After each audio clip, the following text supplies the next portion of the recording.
రంజాన్ శుభాకాంక్షలు. ఈరోజు హోలీ శుభాకాంక్షలు. ఈ నెల మొత్తం రంజాన్ నేను నడుస్తుంది కదా రంజాన్, అందువల్ల రంజాన్ శుభాకాంక్షలు. ఈరోజు హోలీ, తెలంగాణ ప్రజలందరికీ హోలీ శుభాకాంక్షలు. హోలీ తెలంగాణలో ప్రజలందరూ సుఖ సంతోషాలతో ఉన్నారని చూపించడానికి ఇది ఒక అకేషన్, అవకాశం. ఓకే, నిన్న తెలంగాణ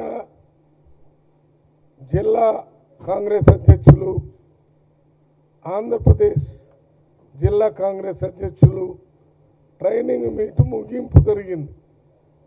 ఆ ట్రైనింగ్ ముగింపు మీటింగ్లో మన రాష్ట్ర ముఖ్యమంత్రి రేవంత్ రెడ్డి గారు మాట్లాడుతూ రాహుల్ గాంధీ గారిని భవిష్యత్ రాబోయే ఎన్నికల తర్వాత భారతదేశ ప్రధానమంత్రి అభ్యర్థిగా వారు దాన్ని అంగీకరించాలని, దాని ద్వారా ముఖ్యమంత్రులు, దేశంలో ఉన్న కాంగ్రెస్ పార్టీ ప్రెసిడెంట్లు, కాంగ్రెస్ పార్టీ శ్రేణులందరూ ఇప్పటి నుంచే రాహుల్ గాంధీ గారు ప్రధానమంత్రిగా అభ్యర్థిగా నిలబడతారు కాబట్టి అది ప్రజల్ని, కాంగ్రెస్ పార్టీ నాయకులకి ఒక పెద్ద డ్రైవింగ్ ఫోర్స్ లాగా ఉండి పనిచేస్తుందని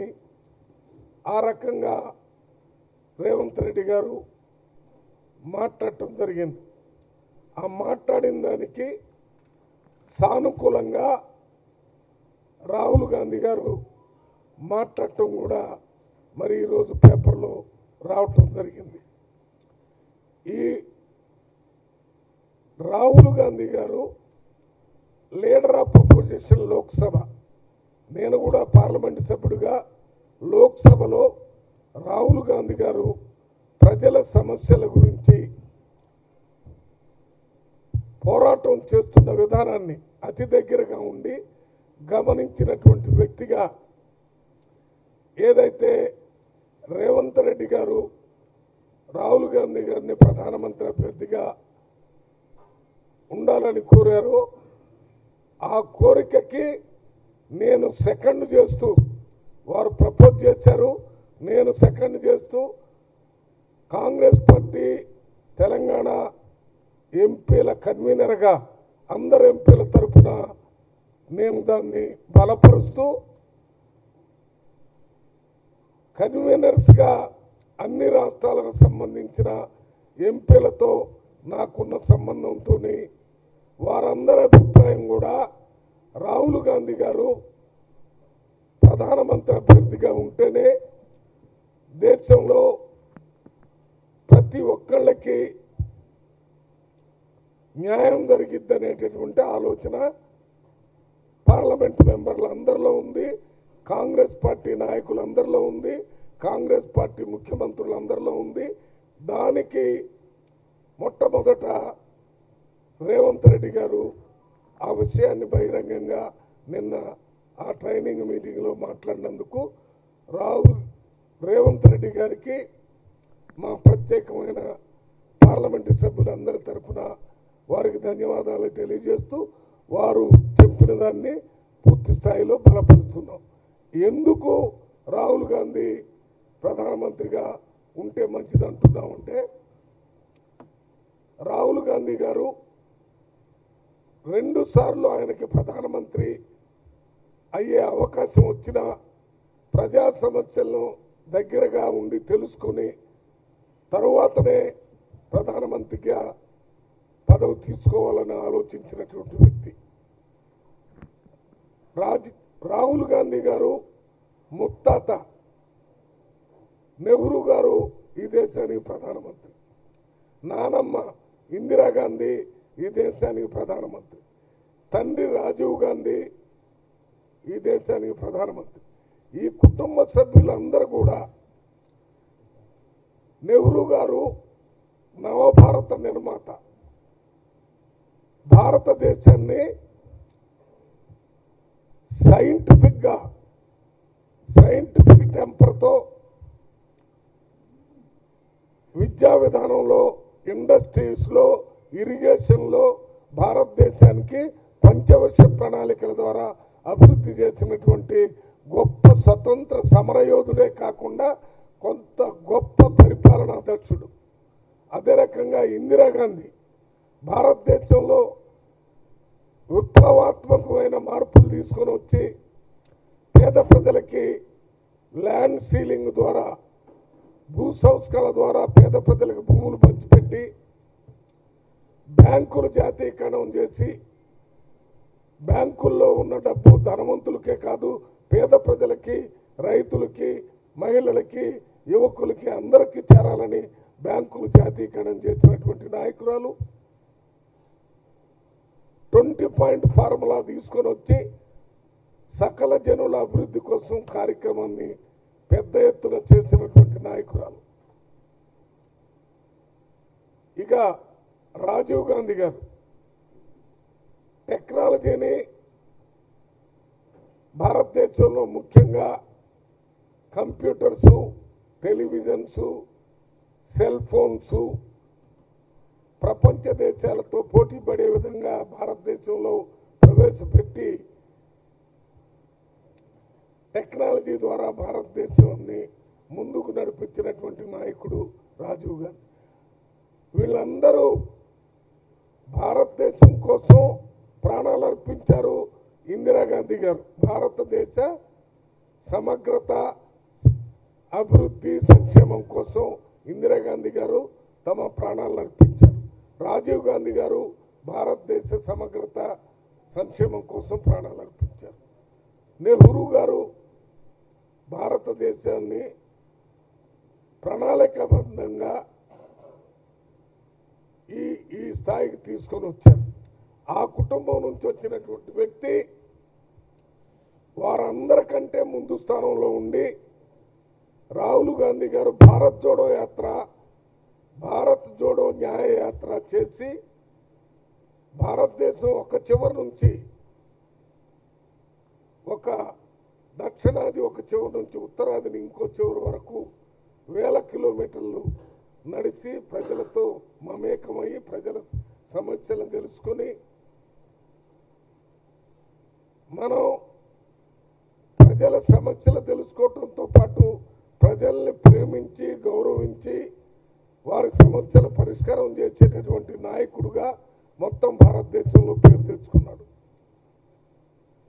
సమాజంలో ఉన్నటువంటి అణగారిన వర్గాలందరికీ న్యాయం చేయాలని బహిరంగంగా మాట్లాడి జనగణనతో పాటు కులగణన కూడా చేయాలని, కులగణన చేయటం ద్వారా ఎస్సీలు ఎంతమంది ఉన్నారు, ఎస్టీలు ఎంతమంది ఉన్నారు, బీసీలు ఎంతమంది ఉన్నారు, మైనారిటీస్ ఎంతమంది ఉన్నారు, ఎకనామికల్లీ వీకర్ సెక్షన్స్ ఎంతమంది ఉన్నారు, జనాభా తెలుసుకొని వారికి సంక్షేమ అభివృద్ధి కార్యక్రమాలు అందించడానికి ప్రణాళికలు తయారు చేయాలని చెప్పాడు. ఒక వ్యక్తికి యాక్సిడెంట్ అయితే ఎక్స్రే తీసి ఎక్కడ ఎముక ఇరిగింది, కాలు ఇరిగిందా, చెయ్యి ఇరిగిందా, పక్కటెముకలు ఇరిగినాయా తెలుసుకొని వైద్యం ట్రీట్మెంట్ చేసినట్టుగా ఈ కులగణన ద్వారా సమాజాన్ని ఎక్స్రే చేసి ఎక్కడ ట్రీట్మెంట్ ఇవ్వాలో ఆ ట్రీట్మెంట్ని ఇవ్వటం కోసం ఇవాళ భారతదేశంలో మొట్టమొదట రాహుల్ గాంధీ గారు దీని గురించి అక్కడ మాట్లాడటం ఏఐసిసిలో, దాన్ని అనుసరించి మొట్టమొదటి రాష్ట్రం తెలంగాణలో ముఖ్యమంత్రిగా రేవంత్ రెడ్డి గారు కులగణన చేసి అసెంబ్లీలో మాట్లాడి బీసీలకు 42% రిజర్వేషన్ కావాలని, ఆ 42% రిజర్వేషన్ ఇవ్వాలని మరి కేంద్ర ప్రభుత్వానికి అసెంబ్లీ ద్వారా రిజల్యూషన్ ద్వారా పంపించి నిన్న మొన్న జరిగినటువంటి మున్సిపాలిటీ పంచాయతీ ఎన్నికల్లో 42% పార్టీ పరంగా అమలు చేసే కార్యక్రమాన్ని చేసినటువంటి నాయకుడు రాహుల్ గాంధీ ఆదేశాల ప్రకారం చేశాడు. ఇవాళ రాహుల్ గాంధీ గారు ఇంక్లూజివ్ గ్రోత్, భారతదేశంలో పుట్టిన ప్రతి ఒక్కడు కూడా రోటీ కపడా మకాన్కి ఏ రకమైన ఇబ్బంది లేకుండా భారతదేశంలో గరీబీ హటావో అని ఇందిరాగాంధీ చెప్పిన సిద్ధాంతాన్ని ప్రాక్టికల్గా అమలు చేయాలని ఆలోచన చేస్తున్నటువంటి నాయకుడు ఇవాళ కాంగ్రెస్ పార్టీలో లీడర్ ఆఫ్ అపోజిషన్గా లోక్సభలో ఉన్నారు. భారతదేశంలో ఉన్న కాంగ్రెస్ పార్టీ నాయకులందరినీ ఒక తాటి మీద ఉంచి నడిపిస్తున్నటువంటి నాయకుడు. అందువల్ల భారతదేశంలో ఉన్నటువంటి సెక్యులర్ సోషలిస్టిక్ శక్తులన్నీ, పార్టీలన్నీ, సెక్యులర్ సోషలిస్టిక్ పార్టీలు కానీ సెక్యులర్ సోషలిస్టిక్ సంస్థలు కానీ అందరూ కూడా రాహుల్ గాంధీ గారు సెక్యులర్ సోషలిస్టిక్ ఇంక్లూజివ్ గ్రోత్ కోసం పనిచేస్తున్నాడు. కాబట్టి ఆ రాహుల్ గాంధీ గారిని ప్రధానమంత్రి చేయడానికి వీళ్ళందరూ కూడా కలిసికట్టుగా పనిచేయాలని ఈ సందర్భంగా విజ్ఞప్తి చేస్తూ, ముఖ్యంగా రేవంత్ రెడ్డి గారికి మా పార్లమెంటు మెంబర్స్ అందరి తరఫున ప్రత్యేకంగా రాహుల్ గాంధీ గారిని ప్రధానమంత్రి అభ్యర్థిగా ఉండటానికి ఒప్పించినందుకు వారికి ప్రత్యేక ధన్యవాదాలు తెలియజేస్తున్నాం. రాహుల్ గాంధీ గారు ఇక్కడ వచ్చి నిన్న ట్రైనింగ్లో ఏం చెప్పారు, కాంగ్రెస్ పార్టీ ద్వారా ప్రజలకు సేవ చేయండి, ప్రజాసేవకులుగా ఉండండి, నాయకులుగా కాదు, మీరంతా ప్రజల సమస్యలు తెలుసుకొని పనిచేయమని చెప్పారు. ఈ రకమైనటువంటి నాయకుడు ఇక్కడ తెలంగాణ రాష్ట్రానికి వస్తే బీజేపీ అధ్యక్షుడు రామచంద్రరావు గారు చెప్తున్నారు రాహుల్ గాంధీ గారికి తెలంగాణ రాష్ట్రం వచ్చే అర్హత లేదట. రామచంద్రరావు గారు తెలంగాణ ప్రజలు నవ్వుతున్నారు. తెలంగాణ రాష్ట్రం ఇవ్వటానికి సపోర్ట్ చేసి సోనియా గాంధీ గారితో మాట్లాడి ఇతర నాయకులందరినీ ఒప్పించి తెలంగాణ రాష్ట్రాన్ని ఇచ్చే దాంట్లో ప్రముఖ పాత్ర పోషించినటువంటి నాయకుడు రాహుల్ గాంధీ గారు. రాహుల్ గాంధీ గారు ఇక్కడికి వచ్చి ప్రతిపక్ష పార్టీల మీద విమర్శ చేయడానికి రాలేదు. నిర్మాణాత్మకంగా అధికారంలో ఉన్నటువంటి కాంగ్రెస్ పార్టీ ముఖ్యమంత్రి, మంత్రులు, కాంగ్రెస్ పార్టీ నాయకులు ప్రజల కోసం పనిచేయాలని మార్గ నిర్దేశం చేయడానికి వచ్చినటువంటి నాయకుడు తెలంగాణ రాష్ట్రానికి రావటానికి తెలంగాణలో ఉన్న ప్రజలందరూ కూడా సోనియా గాంధీని తెలంగాణ తల్లిగా భావిస్తున్నాను. అటువంటి సోనియా గాంధీ కుమారుడు రాహుల్ గాంధీ రావటాన్ని హృదయపూర్వకంగా స్వాగతిస్తున్నారు. మీరు బీజేపీలో మీరు ఆ రకంగా ఆలోచిస్తే అది మీ విజ్ఞతకే వదిలిపెడుతున్నాం. ఇంకొక నాయకుడు చెప్తున్నాడు, మాజీ బీజేపీ అధ్యక్షుడు బండి సంజయ్ గారు అంటున్నారు ఏదో తెలంగాణ రాష్ట్ర డబ్బుని అక్కడికి ఇక్కడికి పంపించడం కష్టం. మీరు పాత రికార్డుని వేస్తే సందర్భం ఏదైనా అదే పాట వస్తుంది. పెళ్ళప్పుడు పాడే పాట చావుకు పాట ఉంటుంది. చావు పాటను పెళ్ళప్పుడు వేస్తే ఏ రకంగా ఉంటుందో ఇవాళ రాష్ట్రంలో సంతోషంగా ప్రజాప్రభుత్వం నడుస్తుంది. ప్రజాప్రభుత్వంలో నాయకులకు దిశానిర్దేశం చేయడానికి రాహుల్ గాంధీ గారికి వస్తే మీరేదో డబ్బులు తీసుకొని అక్కడే ఉండటానికని అంటున్నారు. మీరు చెప్పేదానికి ఎక్కడైనా 1% బేస్ ఉందా? ఏదైనా ఉంటే చూపియండి. ఇంతకుముందు ప్రభుత్వంలో కేసీఆర్ గారు అక్కడ కాళేశ్వరంలో డబ్బులు తీసుకున్నారు, ఆయన అరెస్ట్ చేస్తాము, ఆయనకి జైల్లో రూమ్ కూడా బుక్ చేసామని చెప్పారు. అప్పుడు చెప్పింది అది ఏమీ చేయకుండా వదిలిపెట్టారు, ఊరికే మాట్లాడటం. ఇప్పుడు ఊరికనే మాట్లాడుతున్నారు. ఎందుకు మాట్లాడుతున్నారో మాకే అర్థం కావట్లేదు. ఇంకో నాయకుడు ఎవరు, బీజేపీ తరఫున కిషన్ రెడ్డి గారు. కిషన్ రెడ్డి గారు మంత్రిగా ఉన్నారు. ఒకళ్ళ మీద ఒకళ్ళు పోటీపడి రాహుల్ గాంధీ గారు తెలంగాణ రాష్ట్రానికి రావటం, డబ్బులు దోచుకోవటానికని మాట్లాడుతున్నారు.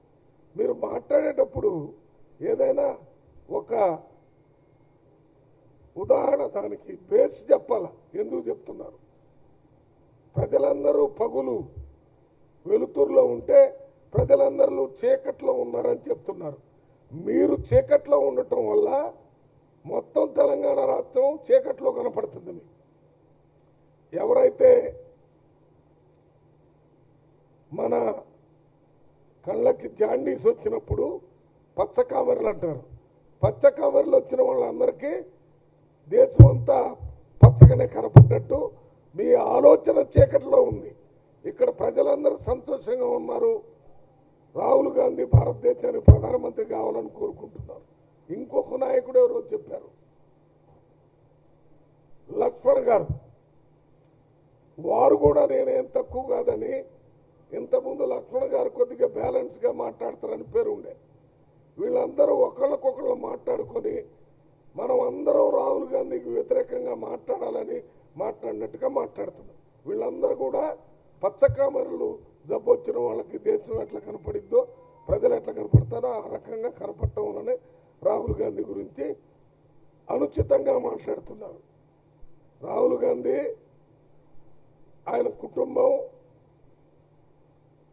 మొత్తం భారతదేశంలోనే ఏ నాయకులకి లేనంత స్వచ్ఛందమైనటువంటి పేరుంది. కరప్షన్ కానీ లేదు. దేశం కోసం త్యాగం చేసినట్టు నాయకులు, దేశం కోసం భయం లేకుండా మాట్లాడి ఇవాళ దేశంలో జరుగుతున్నటువంటి నియంతృత్వ పరిపాలన, మోడీ గారి పరిపాలనకు వ్యతిరేకంగా ధైర్యంగా పార్లమెంట్ లోపల, పార్లమెంటు వెలుపల మాట్లాడుతున్న నాయకుడు రాహుల్ గాంధీ ఒక్కడే. ఆ రాహుల్ గాంధీ గారు ఇండియా కూటమిని నాయకత్వం తీసుకొని అందరినీ కలుపుకొని ఈ ప్రభుత్వం చేస్తున్నటువంటి నియంతృత్వ ప్రజా వ్యతిరేక పరిపాలనకి పోరాటం చేస్తూ వచ్చే ఎన్నికల్లో 100కి 100 కాంగ్రెస్ పార్టీ రాహుల్ గాంధీ నాయకత్వంలో గెలుస్తుంది. రాహుల్ గాంధీ గారే ప్రధానమంత్రి అవుతారు.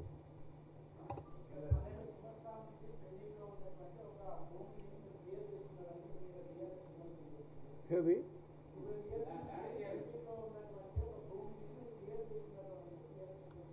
నాకు కూడా నా దృష్టికి వచ్చింది. సోషల్ మీడియాలో ఎవరో ఒక నాయకుడు, ఆయన ఆ పెట్టినటువంటి నాయకుడి పేరు కూడా వచ్చింది, క్రిషాంక గారని వారు పెట్టారు. 12 సంవత్సరాల నుంచి ఉన్నటువంటి భూమి కేసు లేదు నా దగ్గర. ఆ భూమి కేసుని క్లియర్ చేసినటువంటి మల్లుబట్టి విక్రమార్క గారు కూడా చేయలేదు. ఒక్కటే నిజం, అందులో వారు చూపించినటువంటి ఫోటోల్లో నా భార్య ఫోటో, నా ఫోటో చూపించారు, అది మాత్రం కరెక్ట్. మా భార్య ఫోటో చూపించారు, నా ఫోటో కలిపి, అది ఒక్కటి తప్పు చేయలేదు. మా తమ్ముడు పేరని రాశారు, అది కూడా కరెక్ట్. మల్లుబట్టి విక్రమార్క నా సొంత తమ్ముడు. వారి ద్వారా ఇవాళ రాష్ట్రంలో మళ్ళీ ఒకసారి చెప్తున్నాను, మా చిన్న తమ్ముడు మల్లుబట్టి విక్రమార్క సొంత తమ్ముడు. ఓకే, అయితే వారు చెప్పినట్టు 12 సంవత్సరాల నుంచి నా దగ్గర భూమి కేసు పెండింగ్ లేదు. ఆ భూమి కేసుని మల్లుబట్టి విక్రమార్క గారు ఏం క్లియర్ చేశారో వారే చెప్పాలా. ఇటువంటి తప్పుడు సమాచారాన్ని మీడియాలో పెట్టినందుకు వారి మీద పరువు నష్టం దావా వేస్తున్నాను. త్వరలోనే కేసుని బుక్ చేస్తున్నాము. ₹1 పరువు నష్టం దావా క్రిషాంక మీద వేయబోతున్నాను. ఏదైనా 1% సంబంధం ఉండాలి. అనవసరమైన విషయాలు ప్రజల దగ్గర పెట్టి తప్పుడు సమాచారాన్ని ఇచ్చి ఏది 12 సంవత్సరాల నుంచి పెండింగ్ ఉంది, ఏది మల్లుబట్టి విక్రమార్క గారు క్లియర్ చేశారు.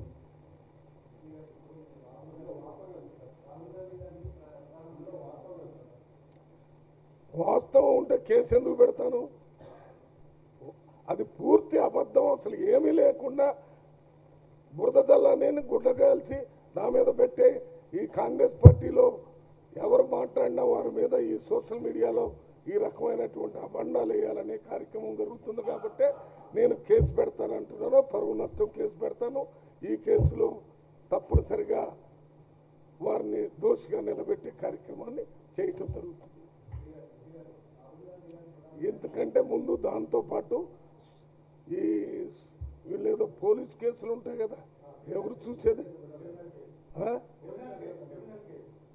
అది ఉంటుంది, అది కాదు సైబర్ క్రైమ్లో కూడా ఈ కేసుని వెంటనే వారి దృష్టికి తీసుకొని వచ్చి చర్య తీసుకోమని చెప్పడం జరుగుతుంది.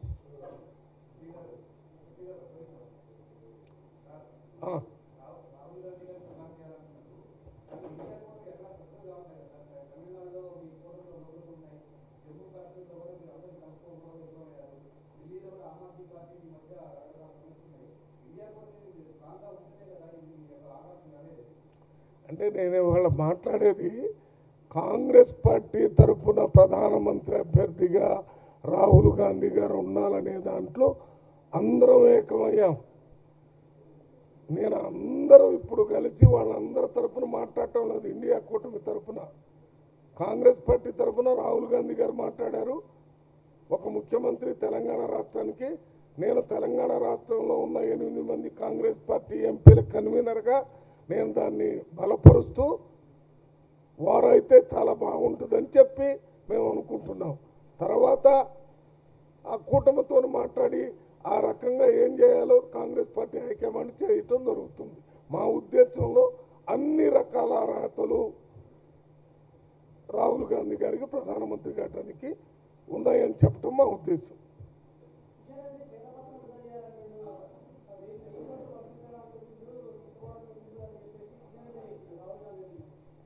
నేను ఇప్పుడే చెప్పాను, ఆడలేక మధ్యలో ఓడని చెప్పారంట. మీ రాజకీయం మీరు చేయండి అయ్యా, మీరు చేయండి. పైన రామచంద్రరావు, దాని తర్వాత బండి సంజయ్, దాని తర్వాత కిషన్ రెడ్డి గారు, దాని తర్వాత లక్ష్మణ్, నలుగురు ఒకేసారి ఫోటోలు ఒకళ్ళ తర్వాత ఒకళ్ళు నేను మీకంటే తక్కువ కాదని కేంద్రంలో ఉన్న బీజేపీ పార్టీ అధిష్టానానికి మేము కూడా మాట్లాడామని చెప్పడానికి మాట్లాడినట్టుంది. దాంట్లో ఇంచు కూడా న్యాయం లేదు. ఏమిటది, ఏంటిది, ఏం చేయాల, ఏమన్నా ఉందా ప్రభుత్వం?